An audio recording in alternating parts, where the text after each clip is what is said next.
دوستوں، آج ہم ایسے نبی کے بارے میں بات کرنے جا رہے ہیں جنہوں نے اللہ پہ اتنا بھروسہ، اتنا یقین رکھا، جنہوں نے ہر مصیبت میں اللہ کا ساتھ کبھی نہیں چھوڑا، اللہ کی عبادت کرنی نہیں چھوڑی، اللہ کا شکر کرنا نہیں چھوڑا۔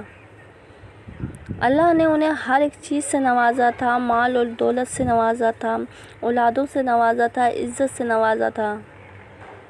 ایک دن اللہ نے ان کی آزمائش لی اور ان کا سب کچھ چھین لیا اور انہیں ایک ایسی بیماری دے دی جس کی وجہ سے ان کے پورے بدن میں کیڑے پڑنے لگے۔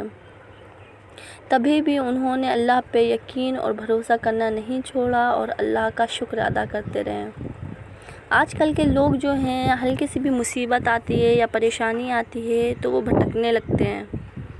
تو آپ پلیز اس واقعے کو ضرور سنیے گا، اس سے آپ کو صبر اور اللہ پہ یقین کرنے کا اور بھی زیادہ پختہ ایمان ملے گا۔ اسٹارٹ کرتے ہیں ہم اس واقعے کو۔ ہم بات کرنے جا رہے ہیں ایوب علیہ السلام کے واقعے کے بارے میں۔ حضرت ایوب علیہ السلام بھی اللہ کے نبیوں میں سے ایک نبی تھے۔ حضرت ایوب علیہ السلام پیغمبروں حضرت ابراہیم علیہ السلام کے خاندان سے تھے۔ حضرت ایوب علیہ السلام حضرت اسحاق علیہ السلام کے بیٹوں میں سے ایک بیٹے تھے۔ اللہ نے آپ کو مال، دولت اور اولادوں سے نوازا تھا۔ حدیثوں کے مطابق آپ کے 7 بیٹے اور 7 بیٹیاں ہوا کرتی تھیں۔ حضرت ایوب علیہ السلام اس وقت اپنے قبیلے کے بہت مالدار سردار تھے اور آپ بہت خوبصورت بھی تھے۔ حضرت ایوب علیہ السلام بہت بڑے عبادت گزار بھی تھے۔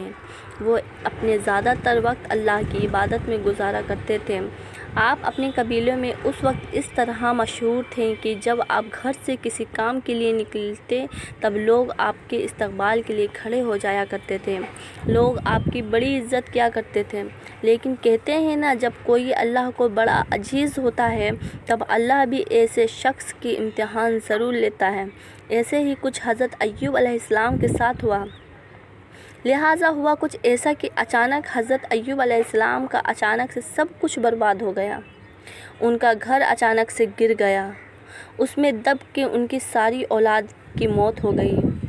مال اور دولت سب ختم ہو گیا اور وہ ایک ایسی بیماری کا شکار ہو گئے جس کے ان کی بدن کا گوشت گرنے لگا، چہرے پر پھوڑے پھنسی ہونے لگے، جس پر کیڑے پڑنے لگے۔ ان کی حالت بہت خراب ہو چکی تھی۔ ان کی ایسی حالت دیکھ کر قبیلے والوں نے ان پہ طعنہ توڑ لیا۔ جو قبیلے والے ان کی استقبال کے لیے کھڑے ہو جایا کرتے تھے، وہ ان کی حالت خراب ہونے کے بعد ان کو برا کہنے لگے۔ قبیلے کے لوگ انہیں یہ کہتے کہ ضرور آپ نے کچھ غلط کام کیا ہے جس کی وجہ سے اللہ آپ سے ناراض ہے اور اللہ نے آپ کی یہ حالت کر دی ہے۔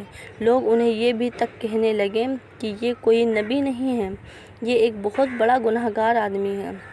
یہاں تک کہ کچھ لوگوں نے انہیں یہ تک کہہ دیا تھا کہ یہ یہاں سے نکلو اور جہاں کچرا ڈالا جاتا ہے وہاں جا کر رہو، کیونکہ ان کی حالت اسی طرح کی ہو چکی تھی کہ لوگ ان کے ساتھ رہنے کو تیار نہیں تھے۔ آپ کے جسم میں اتنے پھوڑے ہو گئے تھے کہ پہچاننا مشکل ہو جاتا تھا۔ اوپر سے ان پھوڑوں میں کیڑے بھی پڑ گئے تھے جو آپ کو بہت تکلیف دیتے تھے۔ قبیلے کے لوگوں کو یہ لگ رہا تھا کہ ان کی اس بیماری سے ہمارے بچے